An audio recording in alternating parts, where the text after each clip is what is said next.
Hello, I'm Kats, and welcome to today's video. So if you are in pursuit of the Demon Slayer Titan event, Milestone 3, Milestone 4, Milestone 5, then you probably do want to pay attention to this particular video, which we're going to be diving into the Demon-only Spider Tournament. There are some Titan event points that are locked in this particular tournament, and I think it's a lot more accessible than you might think on the surface. So we're going to show you the bare bones team that we're going to be using for this tournament today. But let's take a look at the tournament itself. So all you have to do is get out to 1750 to get yourself 50 of the Titan event points, which is a pretty fair deal. Granted, you only have 2 days to do it, but nonetheless, I do think it's going to be very, very accessible. So normally I would talk about how, some people are going to skip this, we're not going to participate, therefore you might have a chance to get relentless gear. But as you'll see in a few seconds here, the team is pretty darn accessible. So I expect a lot of people can do this, and probably even faster than I can do, at least on my account, or most of us can do. But if you do want to kind of overachieve, and I might do this myself, getting up to 2100 will give you some of the super essence here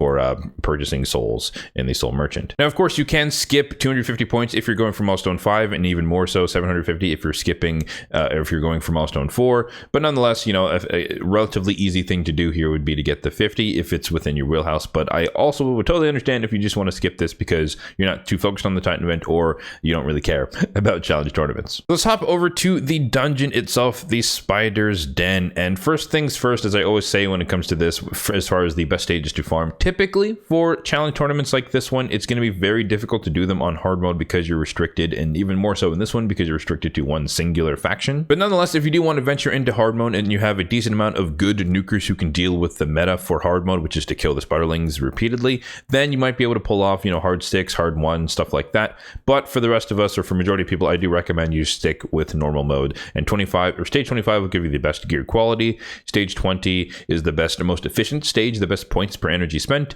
And then if you're really struggling to get it done, or you just have a very, very limited roster, then stage 16 might be the way to go. Granted, the strategy for stage 16 is identical to the one for hard mode, where you just want to kind of spam kill the minions as much as possible. Once you start getting to stage 20 and beyond, you can start working more towards the HP burn strategy, which we're going to highlight today. And with that, let's dive into that strategy for today. We have this lovely, difficult to obtain 3-man squad here. So we have an HP burn champion, of course, the obvious swap. If you don't have Tyrant Ixelmore, it would be Akoth the Seared, who you will get guaranteed from Dune Tower normal secret rooms. We have Atchak the Wenderin, who's going to be our CC champion with the AoE freeze. And then I'm throwing in Skimfos because he has single target turn meter control, so he can steal turn meter from the spider. But honestly, that part is somewhat optional. It will take a bit longer without it, just because the spider is going to heal at least once and kind of just reset her health. But nonetheless, you're still going to be able to take down the boss with just Atchak and some sort of HP burn champion. So let's go ahead and see this run in action. If I remember correctly, it takes around 90 seconds with this particular team. Again, if you're not running Skimfos, he's a Void Epic, you may or may not have him on your account,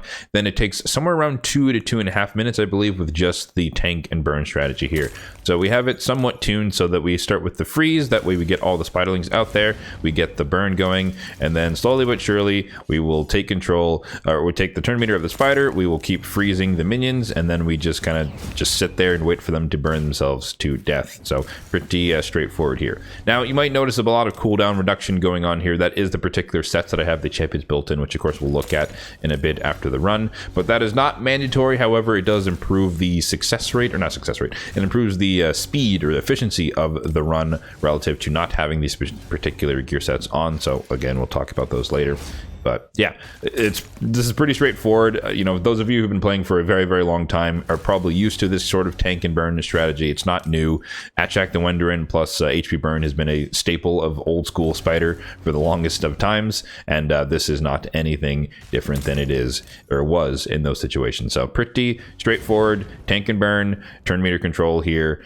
Granted, it just so happens that this is really synergistic with the Demonspawn, which is kind of nice for once. It's not, kind of a curveball faction that just doesn't really have the tools to fight the particular boss. In this case, it's a perfect 1-to-1 match where like champions we're used to using for this purpose are the ones that are best for this purpose. So there you go. So just under 90 seconds there. And of course, you can add, food champions to make sure that they're Demonspawn if you do want to run this type of composition. But you can run this team with food if you really want to level them up. I typically don't do that just because I don't need that much food on my account in the end game, but I do know a lot of people like to be a little bit more efficient with their energy. So now really quickly, let's talk through the builds on these 3 champions. Again, you really only need 2, but nonetheless, I threw in the 3rd to make it a bit faster. So we have Skimfos the Consumed. As like I said, you might have noticed the cooldown reduction stuff proccing there. So he is in a reflex set, and that is why he's getting a lot of stuff. And the main thing there is that, for those who don't know his abilities, is that we are making use of this ability here. I turned off the A2, don't really care about that, and I just want him to spam his turn meter steal on the A3 as long as the attack is critical. So you do have to build him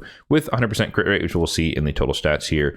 55,000 on the HP, 2,800 on the defense, full crit rate, ignorable amount of crit damage, and then enough accuracy, 260, to make sure that he can steal the turn meter from the boss on normal mode. You might have glimpsed that I do have a relic on him, the Tempest Sanguinis. It's just one of those rare, 3-star things, and it just boosts the effect of turn meter reduction, which of course he does have in his kit. I also run that on like Allure, for example. But a Phantom Touch on the Blessing, that's typically when I use him in like Fire Knight, Corrupted only, or something, or Demonspawn only type stuff, and so I have Phantom Touch on him for that. Double hitter on the A1, decrease speed, which you might have saw a little bit of, and no masteries, of course. This is a very perennial champion I basically only use for challenge tournaments, but I did want the crit rate, of course, to crit cap him.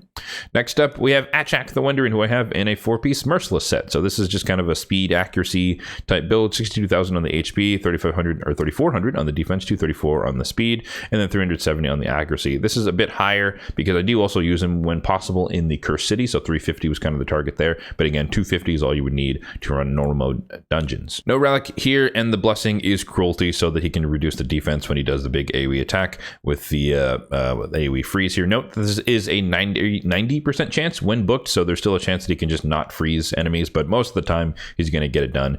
And same thing, or same logic with Skimfos. I've turned off the A2, so he just comes around and spams the A3 as much as possible. And then I do have masteries on him because, like I said, he used to be a staple of Spider way back in the day. And in fact, I used to run him in a stun set, so that he could stun. He have a chance to stun the spiderlings that he didn't freeze, but also I just have Fearsome Presence on him, so I've increased the chance that he can land the freeze up to a 95% chance. So that is why he does have masteries from way back in the day when this used to be my core team. Alongside, coincidentally enough, Tyrant Ixelmore. He used to be on the staple of my old school Spider teams, but he's in a mix of gear. But this kind of highlights that it's not truly that important what the gear sets for this particular champion is, but he's in Perception of Speed. Definitely some leftovers, I will say, compared to my actual champions who were built. But 71,000 on the HP, 3,400 on the defense, 223 on the speed, and then 300-ish on the accuracy. Again, 250 plus is the target. No relic on him, no blessing on him. He's not awakened at all. And yeah, he's just there for HP burn. I did leave on the ally protection because every so often you might get some resists or anything like that, and they might kill Skimfos. Again, that just falls back into the OG tank and burn strategy. So even if Skimfos dies due to bad RNG, then the burn and the freeze will just eventually kill the spider. It'll just take a bit longer, so it's not the end of the world. But nonetheless, ally protection, increased defense to try and keep him alive. And then masteries once again on him, because again, he used to be a staple of my old school Spider teams. Offense tree, hugging the left hand side all the way down to War Master, and then support tree. We're kind of diverging here a little bit, but we want the the turn meter from both Arcane Celerity as well as Rapid Response, Lasting Gifts because of the increased defense and the ally protection, and then Evil Eye, of course, is helpful because you can reduce the turn meter when you attack the main spider. Now, in terms of other champions you could use for this, I definitely want to highlight some things that I myself cannot pull off because I don't have the champions, but they are definitely worth mentioning. So we kind of covered the main HP burner that majority of people will use, that being Akoth the Seared. Again, you can get him from Doom Tower normal secret room, so everyone is guaranteed to get him eventually as long as you play long enough. But I was using Tyrant Ixelmore, and then the crown jewel, if you happen to have her, would be Sissy of Flametongue, because she can both place HP burn and also activate them between her abilities. And ideally you would set her up with someone else who places HP burn just to make it a little bit more consistent. But nonetheless, she is probably best in class because you're activating the burns, which saves you, of course, a ton of time. If you did, however, want to go more of like a nuking strategy, you're working on stage 16, or you're trying to adventure into hard mode, some of the lower stages, you will want a debuffer. And the only one in the faction, unfortunately, is going to be Gorlos Helma, AoE decrease defense on a 3-turn cooldown. And then if you wanted to manipulate the turn meter, Skimfos is kind of your best bet, unfortunately, if you don't have him. And then Allure, kind of like honorable mention, but there's so many minions that most of her turn meter drops aren't going to go to the main spider, so it's not really going to make that much of a difference. And then in terms of supports, if you need champions to help keep your team alive, Wither the Crown, if you happen to have her, is great for it. Duchess can block the poisons, but also just revive people. Helikath, he will slow down your run with the counterattacks, but nonetheless, you will be immune from damage if you have block damage on your squad. And then I want to also honorably mention, if you're more in the end game, but if you have Lammasu, she pairs very, very well with Sissia, because you can reduce her cooldowns with this ability, or reset the cooldowns with this ability. And so you could go for a back-to-back HP burn explosion, which could make for a very, very fast run. Or for the super Krakens out there who probably have double Sissia, you can go double Sissia, reset one of them, and then blow it up again, and basically, you know, kill the boss in 10 seconds or something like that. But of course, I can't do that because I don't even have one Sissia.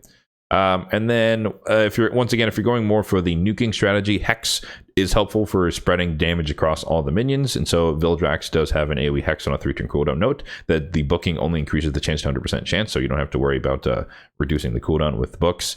And then, you know, if you don't have a Duchess and people are dying on your run, then Endure the Hunger is, of course, your best bet in terms of epic reviver options. So yeah, that is going to do it for the team that I've come up with for this particular challenge tournament. Like I said, this is probably one of the most accessible ones ever, because, you know, they're basically epics only. Again, this HP burn slot could be Akoth the Seared, which is an epic, and then Achak the Wender is kind of the only mandatory thing that you'll need. But again, this is a very old school strategy that many people have been employing over the years, so it should be very accessible to majority of people. Skimfos, again, is an added bonus if you want to add in some turn meter manipulation, you know, akin to like a Cold Heart minus the enemy max HP hits, of course. But yeah, that's kind of the core of the team. You can run it with food if you want to, somewhere around the 90-second mark with this particular squad, and up to 2 to 2.5 minutes if you just run HP burn with plus Achak alone. Let me know in the comment section down below if you're going to be participating in this tournament and what team you're going to be using. I suspect it might be extremely similar to me, and let me know especially if you have some sort of Sissia Lammasu combination. I'd be keen to see someone who has that and know exactly how long it takes for that type of run